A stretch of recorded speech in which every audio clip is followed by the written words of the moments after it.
প্রিয় স্যামজনবাসী, কি অবস্থা সবার? নিশ্চয়ই খুব ভালো আছেন। একদম দারুণ একটা স্মার্টফোন নিয়ে হাজির হয়ে গেলাম, পোকো F5 প্রো। এফ সিরিজের জনপ্রিয়তা কিন্তু বাংলাদেশে বেশ ভালোই। তো তাদের এই লেটেস্ট সদস্য পোকো F5 প্রো এখন আমার হাতে। এটা নিয়ে আজকে আমরা বিস্তারিত আলোচনা করব, পাশাপাশি একটা গিভওয়ের অ্যানাউন্সমেন্ট থাকবে। অ্যানাউন্সমেন্ট ঠিক না, ওইটার ব্যাপারে একটু নোটিস আছে, জানাবো। তো লাস্ট বেশ কয়েকটা ভিডিওতে আমি এই স্মার্টফোন সম্বন্ধে আপনাদের থেকে কমেন্ট পেয়েছি, এটার রিভিউ কবে আসবে, এটার আনবক্সিং এর ভিডিও কবে আসবে। ফাইনালি চলেই আসলো। অসংখ্য ধন্যবাদ সেলটেক বিডিকে আমাদের কাছে এই স্মার্টফোনটা জাস্ট বাংলাদেশে ল্যান্ড করার সাথে সাথে পাঠিয়ে দেওয়ার জন্য। সেলটেকের শপ রয়েছে বসুন্ধরা সিটিতে, তাদের সাথে যোগাযোগ রাখতে পারেন যদি কারো এই স্মার্টফোন প্রয়োজন হয়। ডেসক্রিপশনে লিঙ্ক টিঙ্ক সবকিছুই দেওয়া থাকলো তাদের। আর হ্যাঁ, এই স্মার্টফোনের কারেন্ট প্রাইসটাও ভিডিও ডেসক্রিপশনে দেওয়া থাকলো, দেখে নেবেন। ডে টু ডে প্রাইস কমবে, এটা শিওর থাকুন। তো বরাবরের মতো ওই যে ব্ল্যাক কালারের বক্স দেখছি এবং ইয়েলো কালারের একটা, ব্ল্যাক আর ইয়েলোর একটা কম্বিনেশন আছে বড় করে, পোকো F5 প্রো। চলুন ঝটপট খুলে ফেলা যাক। ফার্স্টেই থাকবে এনভেলপ, যার মধ্যে থাকার কথা রয়েছে কেস। হ্যাঁ, সিলিকন কেস। কেসটা একটু সুন্দর দিতে পারে চাইলে আসলে ব্র্যান্ডগুলো। আর আছে সিম এজেক্টর টুল, প্লাস হচ্ছে ইউজার ম্যানুয়াল। এরপরেই থাকবে স্মার্টফোনটি, ব্ল্যাক কালার, ওনার কাছে একটু পরে আসা যাক।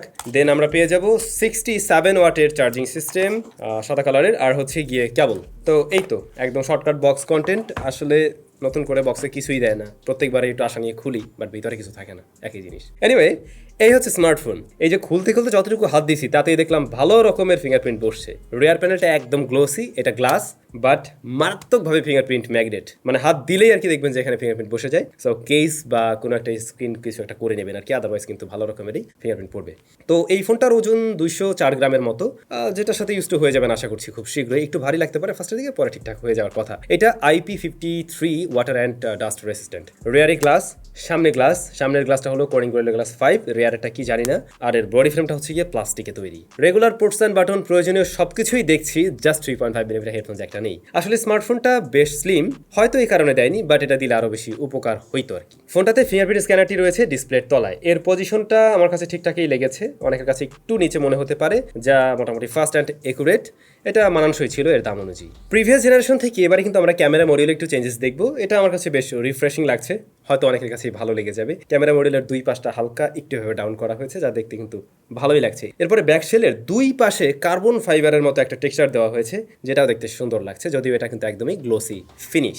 অলরাইট, স্মার্টফোনটির ডিসপ্লেতে আসা যাক। এর ডিসপ্লেটা মূলত 2K প্যানেল, এটার সাইজ 6.67 ইঞ্চ। এইটার পিপিআই হলো 526 এবং কর্নিং গরিলা গ্লাস 5 প্রোটেকশন করছে। HDR10 প্লাসের সাপোর্ট আছে, 120 হার্টজ হাই রিফ্রেশ রেট আছে। তারপরে এটার পিক ব্রাইটনেস হলো 1400 নিটস। এগুলা হলো মানে অন পেপার এত কিছু আছে। তো শুনে বোঝা যায় এই ডিসপ্লেটা একদম টপ নচ লেভেলের একটা ডিসপ্লে। বা যদি কিনা আপনি 50,000 টাকার মধ্যে কোনো একটা স্মার্টফোন কিনতে যান, তাতে যেমন টাইপের একটা ডিসপ্লে আপনি এক্সপেক্ট করবেন, সেটা হয়তো এই ডিসপ্লেটা দিতে পারবে। তো আমরা তো মাত্রই হাতে পেয়েছি, একটা দিন হলো। সো এক সপ্তাহের মতো ব্যবহার করি, তারপরে বোঝা যাবে ডিসপ্লের আসল অবস্থা কি। যদিও আমরা অলরেডি হাতে গিয়েছিলাম এবং সেখানে গিয়ে রোদের মতো যখন ছবি তুললাম, তখন দেখলাম না ডিসপ্লের ব্রাইটনেস বেশ ভালো, 1500 নিটস আসলে বেশ ভালোই হওয়ার কথা। এছাড়াও টাচ রেসপন্স ভালো পেয়েছি এবং আমরা দেখলাম যে এর হাই রিফ্রেশটাও ঠিকভাবে পুশ করতে পারছে এই স্মার্টফোন। ডিসপ্লেটা খুবই কালারফুল, বেশ কন্ট্রাস্টি, এবং এর চিন বেজেলও কিন্তু মোটামুটি ন্যারোর কাতারই থাকছে। তারপরে হচ্ছে গিয়ে সিঙ্গেল যে পাঁচল কাটআউটটা আছে, এটাও কিন্তু অনেকটাই ছোট।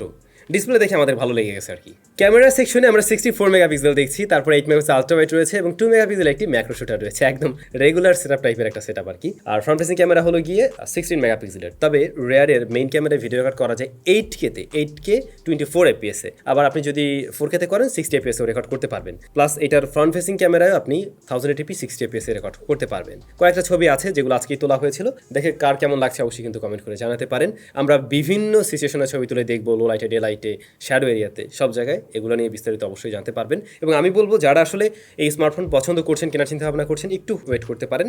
সেক্ষেত্রে দেখবেন দামটাও কমবে, আবার আমাদের রিভিউ যখন চলে আসবে তখন কিন্তু ব্যাপারটা আপনি বুঝতে পারবেন যে আসলে যা যা আছে সেগুলোর অ্যাকচুয়াল রেজাল্টটা কি, কয়েকদিন ব্যবহার করলেই বা কি রেজাল্ট দেয়। এই স্মার্টফোনটার অন্যতম বিশেষ আকর্ষণীয় জায়গা হলো এর পারফরমেন্স সেকশন। এটাতে কোয়ালকম স্ন্যাপড্রাগন 8 প্লাস জেনারেশন 1 রয়েছে, যার গ্রাফিক্সের সঙ্গে পাওয়ার করছে Adreno 730। এটা রান করছে অ্যান্ড্রয়েড 13-এ, MIUI 14 ফর পোকো। পাওয়া যায় 3টা ভ্যারিয়েন্টে, 8/256, তারপর হচ্ছে 12/256 এবং 12/512 জিবি। 128 জিবি ভ্যারিয়েন্ট নাই, আর এটাতে কিন্তু আপনার আলাদা করে মেমোরি কার্ডও ব্যবহার করতে পারবেন না। তো 256 জিবি আমার মনে হয় চালিয়ে নেওয়ার কথা। যদি বেশি লাগে দেন আপনি অবশ্যই 512 জিবিটা নেবেন। আর এটার স্টোরেজ টাইপ হলো UFS 3.1। আমরা হাতে আসার পরে অন্তত বেঞ্চমার্ক স্কোরটা দেখছিলাম, এটা কিন্তু 1 মিলিয়ন হয়ে গেছে আর কি, যেমনটা দেখলেন। তো স্কোর তো ভালোই দেখাচ্ছে, পারফরমেন্স কি হয় সেটাই দেখার পালা। স্মার্টফোনটি দিয়ে টুকটাক একটু গেমিং টেমিংও করছিলাম, দেখলাম একটু হিট জেনারেট করে, বাট গেমিং পারফরমেন্স বেশ ভালো। হিট জেনারেট করে বলতে কি, যেহেতু রিয়ার প্যানেলটা গ্লাস, তো খালি হাতে ধরতে গেলে তো একটু লাগবে হাতে, ওইটুকু ফিল দিচ্ছে। তো যতটুকু আমরা এখন পর্যন্ত ব্যবহার করছি তাতে খুবই স্মুথ লাগছে, বাট নতুন ফোন যে কোনো ফোনেই কিন্তু খুবই স্মুথ চলে, আপনারা জানেন। কয়েকদিন ব্যবহার করলে বোঝা যাবে আসলে কি, যখন কিনা একটু প্রেশার টেশার দেওয়া হবে। সো ওয়েট করাটাই বুদ্ধিমানের কাজ। অলরাইট, এই স্মার্টফোনে স্টেরিও স্পিকার পাবেন আপনারা, হ্যাঁ। তো এটার সাউন্ড কোয়ালিটিও ভালো লাগার মতো ছিল, একদম ফুল ভলিউমে, এটা কোনো সাউন্ডে ডিস্টরশন দিচ্ছিল না এবং লাউডনেস গুড এনাফ। তবে আমার মনে হয়েছে এই পাশের স্পিকারটা, বটমের স্পিকারটা একটু বেশি লাউড, মানে একদম ওয়েল ব্যালেন্সড এমনটা লাগেনি আর কি। স্মার্টফোনটিতে 5160 mAh এর ব্যাটারি আছে, আর বক্সে আপনারা দেখছিলেন শুরুতে 67 ওয়াটের চার্জিং সিস্টেম রয়েছে। তো ওইটা দিয়ে আমরা এখনো ফুল চার্জ করে দেখিনি, অবশ্যই জানাবো কতটুকু দ্রুত চার্জ হয়। বাট এই স্মার্টফোনে একটা ইন্টারেস্টিং জিনিস আমি দেখলাম, যা আমি এর আগে পোকো বা রেডমির ফোনে দেখিনি, হয়তো আমার মিস্টেক অথবা ছিলই না। এটা তো ওয়্যারলেস চার্জিং সিস্টেম সাপোর্ট করে, 30 watt wireless charging system support করে। এবং আমি প্রথমে বিশ্বাস করতে চাই নাই যে এটা আসলেই সত্যি, পরে টেস্ট করে দেখলাম হ্যাঁ এটা আসলেই সত্যি। বাট যেটা হয়, ওয়্যারলেস চার্জিং সিস্টেমে চার্জ করতে গেলে ফোনটা ভালো রকমেরই গরম হয়। এটা অবশ্য এই ফোন না, যে কোনো ফোনে ওয়্যারলেস চার্জিং সিস্টেম দিয়ে চার্জ করতে গেলে ভালো রকমের হিট জেনারেট করে। তো এই ছিল পোকো F5 Pro। বেশ ভালো কিছু অফার করছে রাইট নাও। এটার প্রাইস আছে হচ্ছে গিয়ে 50,500 টাকার মতো, বাট এটা আমার মনে হয় আর একটু কমবে। যদি কমে যায়, যখন কিনা এটা 40-এর ঘরে চলে আসবে, ধরুন 45,000 প্লাস বা এর আশেপাশে চলে আসে, তখন কিন্তু একটা দারুণ প্যাকেজ হতে পারে, বিশেষ করে যারা এরকম বাজেটে একটু হাই পারফরমেন্স আশা করেন।